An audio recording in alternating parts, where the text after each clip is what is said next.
Donc, si on reprend en compte les diverses informations que je vous ai données dans la théorie, dans la leçon précédente, donc je retourne dans Photoshop où j'ai fait mes petites inscriptions.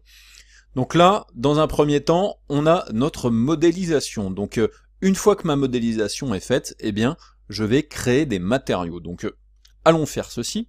Donc, je vais aller à l'intérieur de Maya, et pour créer des matériaux, ça n'est pas très compliqué, il faut sortir l'éditeur de matériaux qui, dans Maya, va s'appeler l'Hypershade. Donc dans les versions précédentes de Maya, lorsque vous vouliez avoir accès à l'Hypershade, il fallait aller dans Windows, il fallait aller dans la catégorie qui est spécifique au Rendering Editors. Donc là, les menus ont un petit peu changé aussi dans Maya. Donc là, Rendering Editors, et ici j'ai accès à l'Hypershade. Donc on a une petite icône qui nous permet de le distinguer relativement rapidement.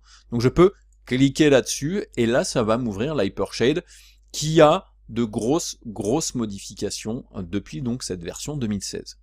Donc je vais fermer cette fenêtre, mais tout ça pour vous montrer que nous avons accès maintenant directement à une icône à l'intérieur de l'interface de Maya pour avoir accès à la Hypershade beaucoup plus rapidement.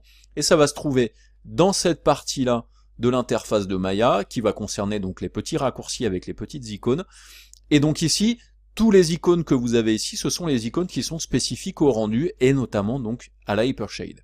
Donc si je clique sur cette icône-là, ça fait exactement la même chose que ce que j'avais fait en allant dans la fenêtre. Ça me permet donc d'avoir accès à cette Hypershade, c'est-à-dire cet éditeur de matériaux. Et donc dans cet éditeur de matériaux, j'ai des sous-menus ici qui peuvent être importants. J'ai ensuite ici diverses icônes qui vont me permettre par exemple de choisir d'avoir des visualisations de mes matériaux un petit peu plus grandes, mais à savoir que normalement si vous faites un Alt et un clic droit comme ça peut vous permettre aussi de modifier la dimension de l'aspect de vos matériaux directement dans la fenêtre.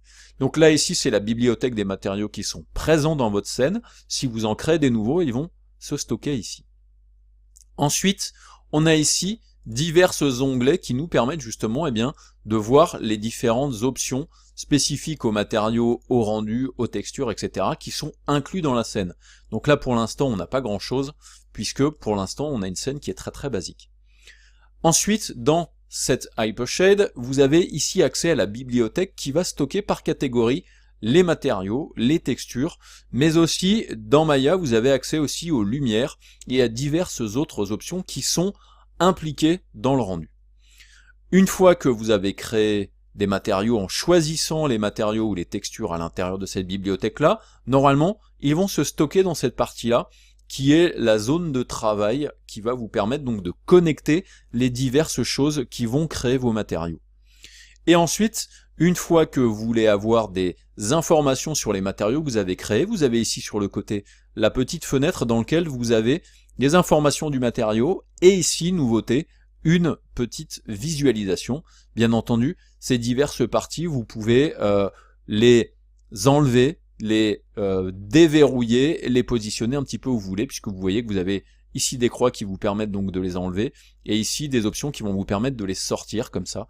Donc on peut tout à fait disposer comme on a envie un petit peu nos matériaux. Donc là vous voyez, je peux très bien décider d'aller disposer ma bibliothèque ici par exemple, et le mettre un petit peu où j'ai envie. Donc là, je pourrais le mettre peut-être entre les deux, ici.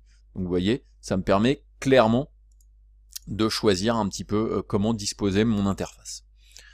Donc, maintenant que l'on a vu que l'on pouvait avoir accès à cette Hypershade pour créer nos matériaux, on va justement créer un matériau sur notre sol et notre sphère.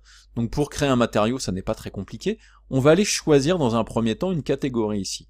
Donc je vais rester dans la catégorie qui est spécifique à Maya, et je vais choisir la catégorie des surfaces, c'est-à-dire les matériaux. Donc quand je vais cliquer sur surface ici, je vais avoir maintenant quelque chose qui va être uniquement composé de matériaux.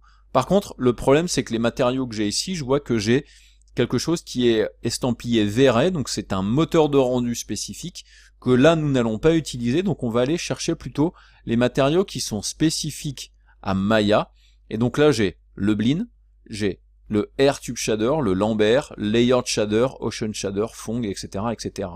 Donc je vais choisir dans un premier temps un Blinn. Donc je clique, normalement il me crée mon matériau, ou alors j'aurais pu prendre le matériau, faire un clic du milieu de ma souris et le glisser ici dans mon espace de travail.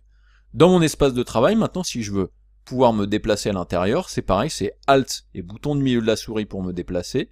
Si je veux zoomer, dézoomer, c'est Alt et bouton droit. Par contre, ne vous attendez pas à pouvoir tourner autour, là c'est une vue que en 2D. Et donc là j'ai mon matériau, et ici vous avez quelque chose qui est estampillé Blin 2 SG. Donc Blin 2 c'est le deuxième Blin que j'ai créé ici. Donc là par exemple, dans la bibliothèque je pourrais le supprimer, ce Blin là, je n'en ai pas besoin. Et donc là j'ai le Blin 1, donc je vais me recentrer dessus.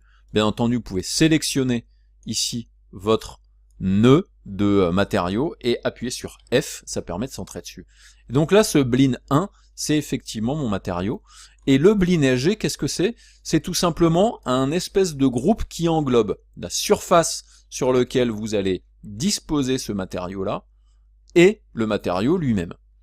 Donc là, en l'occurrence, pour l'instant, je n'ai absolument pas affecter ce matériau à une surface.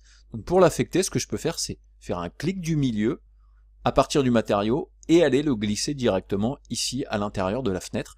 Et là maintenant, il est connecté à ma surface.